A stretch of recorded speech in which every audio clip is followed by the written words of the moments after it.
Bonjour Julien, je suis ravie de te retrouver aujourd'hui pour notre live Se retrouver, la quatrième session. Oui, avec plaisir. Euh, donc aujourd'hui, tu vas nous parler de conseils alimentaires spécial justement pendant ce confinement pour lutter au mieux contre les virus. Oui, Et pour te présenter un petit peu plus, tu es iridologue naturopathe et exactement. en cabinet à Paris et à Marseille et donc en ce moment en téléconsultation. Et oui, parce que j'étais déjà en confinement avant qu'on nous oblige d'être en confinement. Et donc, je propose effectivement des consultations à distance pour gérer un peu les urgences et en attendant, la fin de ce confinement officiel, quoi. Ok. Eh ben, écoute, je te laisse la parole pour nous donner tes conseils de spécialiste. Bah, avec grand plaisir. Merci beaucoup pour l'invitation. Alors, pour comprendre un peu tout ce que je vais pouvoir vous partager, c'est vrai que je suis iridologue naturopathe, mais j'ai une approche de la santé qui est assez peu interventionniste. J'utilise très très peu les remèdes, même quand ils sont naturels. J'essaye de favoriser vraiment les conditions de la santé pour soit pour la retrouver, soit pour l'entretenir. Et dans cette période assez particulière de pandémie, de confinement, de peur, de psychose. On entend un peu tout et n'importe quoi et on entend énormément aussi de vidéos qui ont du sens quand même hein, sur le fait de stimuler notre système immunitaire avec des plantes, avec des compléments alimentaires, avec des Euh, techniques particulières. Et je voulais vraiment me concentrer moi sur l'alimentation et sur ce qu'on peut faire dans cette période-là. Dans mon approche de la naturopathie, j'ai une approche qui est très peu interventionniste. L'iridologie, moi, de mon côté, ça me permet de vraiment voir quelles sont les prédispositions à développer des symptômes ou des pathologies. Mais la naturopathie, après, c'est vraiment une approche naturelle qui permet par l'hygiène de vie et aussi avec des remèdes naturels de pratiquer une hygiène de vie voilà, qui favorise les conditions de la santé ou qui permet de la retrouver. Et l'approche que j'ai, moi, de la naturopathie, c'est une approche très peu interventionniste et tant que possible, j'essaye de ne pas faire appel aux remèdes, même quand ils sont naturels, mais vraiment, vraiment à l'hygiène de vie, l'hygiène vitale, l'hygiénisme pour favoriser les conditions de la santé. Et ok. là, je crois qu'en fait, la thématique qu'on avait validée, c'était vraiment de se concentrer sur l'hygiène alimentaire qu'on pouvait favoriser dans cette période un peu particulière de pandémie avec ce virus qui circule. Du coup, quel type d'alimentation on peut avoir pour lutter un peu contre le virus. Alors, c'est vrai qu'on voit beaucoup, beaucoup de vidéos qui circulent sur comment stimuler notre système immunitaire parce qu'on a effectivement un système qui nous permet de nous défendre, qui permet de faire l'immunité et justement de faire un peu une barrière aux virus qui peuvent circuler. Euh, pour éviter d'être trop redondant, moi, je ne vais pas me concentrer là-dessus, mais je vais vous proposer une approche d'hygiène alimentaire qui va permettre non pas de stimuler le système immunitaire, mais d'économiser son énergie. Parce qu'en fait, nos modes alimentaires modernes ont tendance à pomper l'énergie justement de notre système immunitaire et toute l'énergie qui est perdue par des modes alimentaires modernes, c'est une énergie justement que l'on n'a plus pour se défendre contre les virus qui viennent nous attaquer. Et en fait, de nombreuses études ont été faites justement sur l'alimentation pour comprendre en fait ce qui peut se passer au niveau de l'immunité. Et déjà, on s'est rendu compte que quand notre bol alimentaire, c'est la quantité d'aliments que l'on a mangé pour un repas classique, donc notre bol alimentaire, s'il est constitué à plus de 50% d'aliments cuits, on constate ce que l'on appelle avec le terme technique une hyperleucocytose postprandiale. Donc, hyperleucocytose postprandiale, qu'est-ce qu'on entend par là? C'est une hyperfabrication de leucocytes, qui sont des globules blancs, hein, c'est notre système immunitaire. Donc, on a une hyperfabrication des petits soldats qu'on envoie pour nous défendre, postprandiale, c'est-à-dire lorsqu'on digère après avoir mangé. Ça veut donc dire que si on constate une hyperleucocytose postprandiale après un repas classique qui contient plus de 50% d'aliments cuits, de cuisson, c'est que notre système immunitaire s'active et fabrique des petits soldats qui l'envoient au front pour se défendre contre quoi? les aliments cuits qu'on a mangés. Ce qui est complètement fou, c'est que physiologiquement, on sent qu'on a des réactions en fait au niveau de notre immunité pour nous défendre des aliments cuits. Donc, sans être forcément crudivore, c'est pas du tout la thématique du jour, c'est pas ce qu'on est en train d'annoncer. C'est quand même important d'avoir une part d'aliments crus au cours de notre repas classique qui est au moins autant importante que la part d'aliments cuits que l'on va consommer. Ça évitera justement de fabriquer des petits soldats de système immunitaire et de dépenser ces soldats-là pour les garder justement pour nous faire notre immunité vraiment contre les virus et pas contre simplement les aliments qu'on va manger. Et en réalité, manger quelques aliments cuits au cours du repas, c'est pas très compliqué parce que si on aime la salade verte, par exemple, on peut se faire un gros volume de salade verte à chaque fois qu'on fait un repas classique. Et même si on a envie de manger un produit animal ou un féculent qui vont être cuits, bah, de toujours associer d'autres types de légumes qu'on peut manger sous forme de crudité, comme du céleri, des carottes, du fenouil, de la betterave, en tout cas des aliments qui apportent cette énergie vitale, ce côté cru non transformé, justement comme la nature nous donne, des aliments en fait qui ne sont pas dénaturés pour justement informer notre système immunitaire et notre force vitale qu'ils n'ont pas besoin de fabriquer des petits soldats qui vont nous défendre contre les aliments cuits, justement. Donc, Et, c'est assez simple à mettre en place, quoi. et Julien, une question, parce qu'il y a des gens que j'entends souvent qui ne digèrent pas du tout le cru. Alors, ça existe carrément, bien sûr, c'est aussi une réalité. Il y a des gens qui ne sont tellement pas habitués à manger des crudités qu'ils n'arrivent même pas à tolérer quand ils vont manger une crudité. Mais ce n'est pas parce qu'ils ne tolèrent pas les crudités que ça ne reste pas un besoin physiologique pour eux.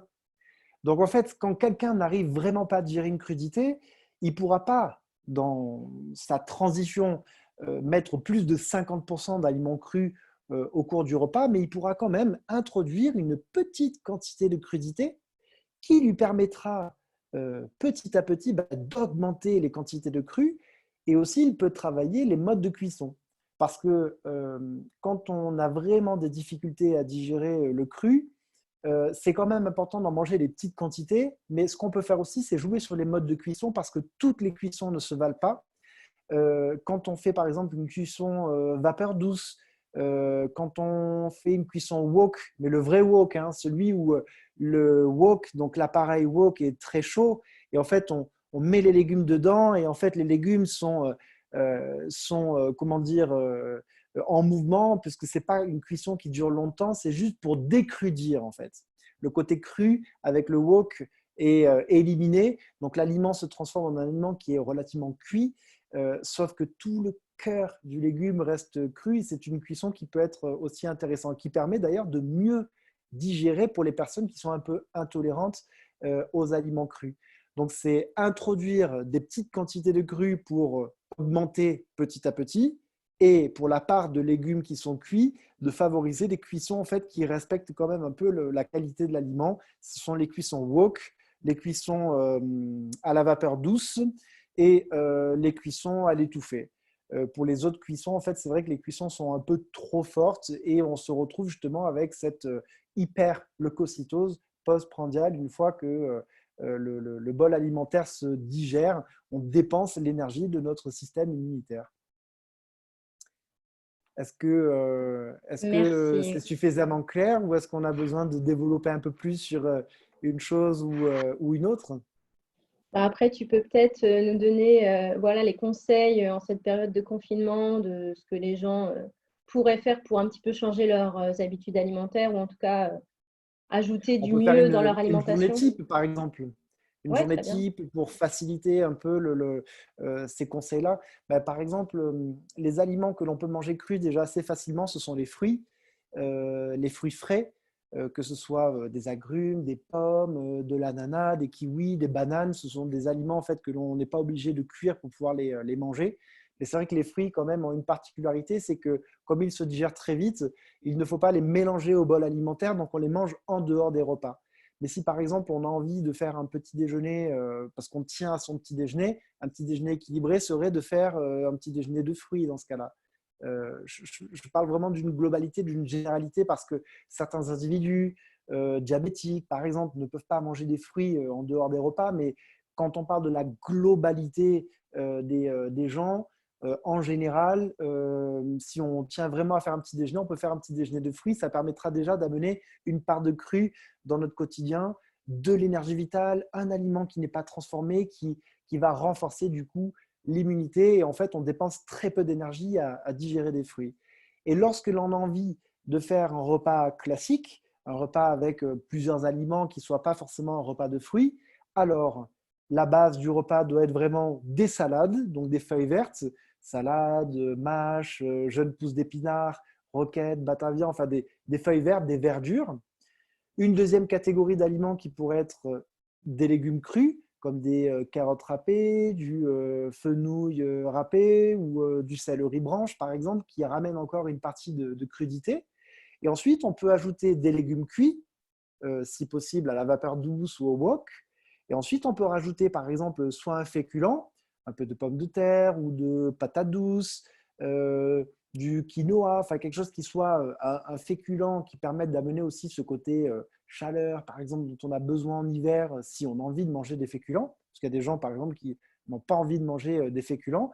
Ou alors, on pourrait rajouter, si on ne rajoute pas de féculents, un produit animal, comme une viande si on a un régime omnivore, viande ou poisson, ou des œufs, ou un peu de fromage de chèvre ou de brebis frais. C'est-à-dire qu'en fait, les produits animaux ou les féculents qu'on va être obligé de cuire, les légumes cuits vont être bien tolérés pour notre système immunitaire. On va économiser l'énergie du système immunitaire si on rajoute bien les légumes crus et la salade.